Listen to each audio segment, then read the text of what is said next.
Students नमस्कार। मैं हूं आचार्य मनोज कुमार। हमारा कारक का टॉपिक प्रोसेस पे था।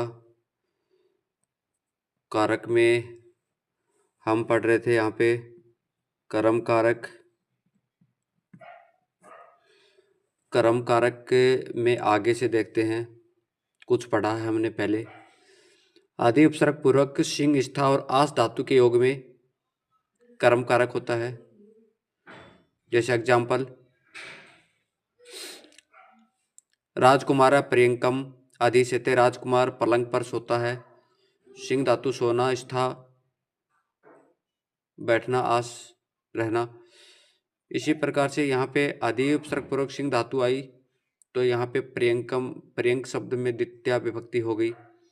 नेक्स्ट एग्जाम्पल, मुनि वनम अध्यास्ते या आदि से ते, मुनि वन में निवास करता है।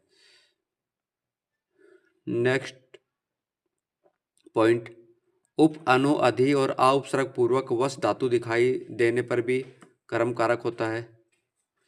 जैसे एग्जाम्पल दिया हुआ है, जन है ग्रामम उपस्ति, व्यक्ति गांव में रहता है। ठीक है। अनुवस्ति गांव के पास रहता है, अनुवस्ति गांव के पीछे रहता है, अधिवस्ति गांव में रहता है। तो यहाँ पे उप उपसर्ग पूर्वक अगर उप अनु अधि और आ उपसर्ग के साथ में वस धातु दिखाई दे तो द्वितीया विभक्ति होगी। अगर हम यहाँ पे ये उपसर्ग हटा दें तो यहाँ पे सप्तमी विभक्ति का बन जाएगा, क्रिया का आधार हो जाएगा। लेकिन इन उपसर्गों के साथ द्वितीया विभक्ति होती है। उसके बाद में कालवाची और मार्गवाची शब्दों में द्वितीया होती है, कर्म कारक होता है।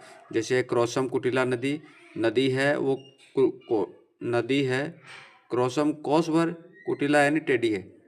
ठीक है। ऐसे ही स मासम अदित्य, वह महीने भर पड़ता है।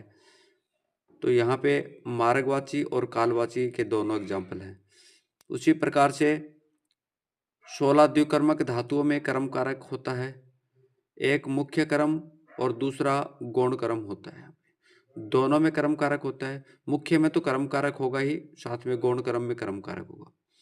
16 द्विकर्मक धातु दुह, याच, पच, इनका अर्थ दिया हुआ है। दुह का अर्थ दुहना, दुह, याच, पच, दंड, रुद्ध, पृच्छ, ची, ब्रू, सास। ब्रू बोलना, सास कहना।